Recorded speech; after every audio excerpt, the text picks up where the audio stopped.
Ìgbàgbọ́ Yorùbá o, lètò tó yẹ kí a gbọ́. Ìgbàgbọ́ Yorùbá o, lètò tó yẹ kí a gbọ́. Ètò tó ń sọ nípa àṣà àti ìṣe nílẹ̀ Yorùbá. Gbogbo ọmọ Oòduà ẹ súnmọ́ bí kẹwọ́n gbàlàyé ọ̀rọ̀. Látẹnu Kọ́lá Ọlátúnjí lẹ ó ti máa gbọ́. Ètò tó ń kọ́ni lọ́gbọ́n kọ́ni lóye ẹ jẹ́ ká máa gbọ́. Kọ́lá Ọlátúnjí lolóòtú ètò Ìgbàgbọ́ Yorùbá. Ọmọ wọn lójúde láẹsẹ̀ Ìkírun Àgùnbẹ́. Ìkòyí ẹ̀ṣọ́ ọmọ yan bí lólú. Ọmọ ogun ló sọ ọmọ olè lóru. Olè tí ń káṣọ kẹrù kọ́ o. Olè tí ń gbóbìnrin ẹni. Gbóbìnrin ẹni. Bóbìnrin ò ṣe ròdòròdò bí òlẹ́dàn lọ́rùn wọn ò nífẹ̀ẹ́. Ọmọ ojú ọ̀rọ̀ ò jẹ́sẹ̀ ẹyẹ ó tó mi. Ẹlẹ́gìrì kò jó mi ọba ó tòrò. Ó yá Ìgbàgbọ́ Yorùbá o. Ètò tó yẹ kí a gbọ́. Ìgbàgbọ́ Yorùbá o. Ètò tó yẹ kí a gbọ́. Ètò tó ń sọ nípa àṣà àti ìṣe nílẹ̀ Yorùbá. Gbogbo ọmọ Oòduà ẹ súnmọ́ bí kẹwọ́n gbàlàyé ọ̀rọ̀. Látẹnu Kọ́lá Ọlátúnjí lẹ ó ti máa gbọ́.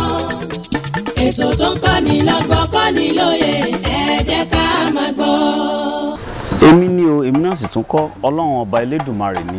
Ààrẹ Dr. Kọ́lá Ọlátúnjí yín náà ni ọmọ olójúde lẹ́sẹ̀ ń kírun Àgùnbẹ́. Onílé òbí agbóòrò pètè ọmọ kókóìlà akóyánú odó gbàlọ̀dẹ̀ báyìí lárúkà àkókò.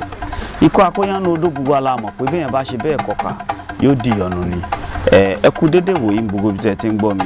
N tá ń bá bọ̀ òun náà ni àwọn ọjọ́ ọ̀sẹ̀ nílẹ̀ Yorùbá. Kí là ń fi ọjọ́ kọ̀ọ̀kan ṣe? Ìwúlò wo ló wà ní ọjọ́ kọ̀ọ̀kan? Kí ló yẹ kí wọ́n mọ̀ ṣe nírú ọjọ́ kọ̀ọ̀kan tí ó jẹ́ lucky day tiẹ̀? N tá máa gbéyẹ̀wò lónìí náà ni ọjọ́ Wednesday. Ọjọ́ Wednesday ni àwọn bàbá wa nílẹ̀ Kóòtù Òjìrè pè ní ọjọ́rú. Gẹ́gẹ́ mo sọ fún wa wípé ìwádìí jẹ́ kó yé wa. Mo sọ fún wa pé ẹ mọ̀ pọ́rọ̀ wádìí a máa yapa. Àmọ́ wádìí tó múlẹ̀ dáadáa jù kò ní wípé àwọn bàbá wa mú ọjọ́ tí à ń lò pẹ̀lú ìgbésí ayé ẹ̀là tá a mọ̀ sí Jésù Kristi Ànábì Isa ọmọ Maryam alayhi salatu wassalam ni. Ọjọ́rú yìí àwọn bàbá wa jẹ́ kó yé wa wípé ọjọ́ yìí ni àwọn ọ̀tá ẹ̀là, ọ̀tá Jésù Kristi, àwọn ọ̀tá Ànábì Isa bí wọ́n parọ́ mọ́, wọ́n dìtẹ̀ mọ́ wípé ó fẹ́ da ìjọba Róòmù rú. Bí wọ́n ṣe ń parọ́ mọ́wọ́ náà nílé ọkọ, wọ́n parọ́ mọ́ níbi iṣẹ́. Àwọn àna rẹ nítorí pé wọ́n fẹ́ràn rẹ, wọ́n parọ́ mọ́ ọ nítorí pé wọ́n fẹ́ kó fẹ́ ọmọ wọn. Àbí àwọn tí ó jẹ́ wípé gbogbo tí wọ́n bá dé irọ́ wọn mọ́ pamọ́. Tó bá ti wà lórí òótọ́, mo ń fi ọwọ́ Ọlọ́run sọ̀yà fún ọ wípé lágbára lọ́wọ́ Ọlọ́run ọ borí wọn. Jẹ́ kí n wá sọ fún ọ wípé gbogbo ibi tá a bá ti rí òkùnkùn láyé, ẹ jẹ́ ká ní sùúrù wípé ìmọ́lẹ̀ ó padà jáde ńbẹ̀ o. Gbogbo ibi tí ìmọ́lẹ̀ bá sì wà tó rùn mú hàn, ẹ jẹ́ ká jẹ́ kó yé wa wípé ilẹ̀ ó padà ṣú lọ́jọ́ kan. Eléyìí ní fi yé wa wípé no condition is permanent. Gbogbo tó bá ṣẹlẹ̀ ṣẹ̀dá láyé àfi ká má dúró, ká kún fún àdúrà, ká kún fún bẹ́ẹ̀ lọ́hùn. Ètùtù ló bá ọmọ ni, sàárà ni, àdúrà ni, àbí kó máa dùn yán nú. Ẹlòmíì ò mọ̀ pé kẹlòmíì gbé bùkátà àádọ́ rẹ̀ kó sì máa dùnnú ó ju oògùn lọ nínú ìgbésí ayé ẹlòmíì. Ìta ń sọ̀rọ̀ bá náà ni wípé ọjọ́ Wednesday ọjọ́rú yìí, ọjọ́ yìí ni àwọn ọ̀tá ẹ̀là ni wọ́n parọ́ mọ́ wípé ó fẹ́ da ìjọba Róòmù rú. Wọ́n sì gbógun tì í lọ́pọ̀lọpọ̀, wọ́n gbógun tì gan tó jẹ́ pé tí kì í bá ṣe ẹni Ọlọ́run ayé fẹ́ sú. Gẹ́gẹ́ bí wọ́n ṣe gbógun tì wọ́ níbikíbi tó wà yìí tí wọ́n parọ́ mọ́ ọ táyé fẹ́ sú ọ, fọkàn rẹ balẹ̀. Ọlọ́run tó ṣẹ́gun fáwọn ará àṣáájú yóò ṣẹ́gun fún ọ náà. Gbogbo ìjọba àgbáyé ló dàrú gùdùgùdù nígbà náà, kì í ṣe Róòmù nìkan. Nítorí nígbà tá à ń sọ̀rọ̀ rẹ̀ yìí, Róòmù jẹ́ orílẹ̀-èdè kan tó gbajúgbajà tó jẹ́ pé àwọn ni wọ́n ń darí ayé nígbà náà. gbogbo ayé dàrú gùdùgùdù. ìdí rèé tí àwọn bàbá wa fi mú ọjọ́ yìí tán fi sọ ní ọjọ́rú, ọjọ́ tó dàrú gùdùgùdù, ọjọ́ tí gbogbo àgbáyé dàrú gùdùgùdù. Ayé wa ò ní dàrú. Àwọn bàbá wa nílẹ̀ Kóòtù Òjìrè gbàgbọ́ pé irú ọjọ́ báyìí wọ́n gbàgbọ́ pé gbogbo téèyàn bá dáwọ́lé lọ́jọ́ náà a máa dàrú. Ló fi jẹ́ pé ó ṣòro kẹ́ tó lè rí ẹni tí ó ṣègbéyàwó ní irú ọjọ́ báyìí.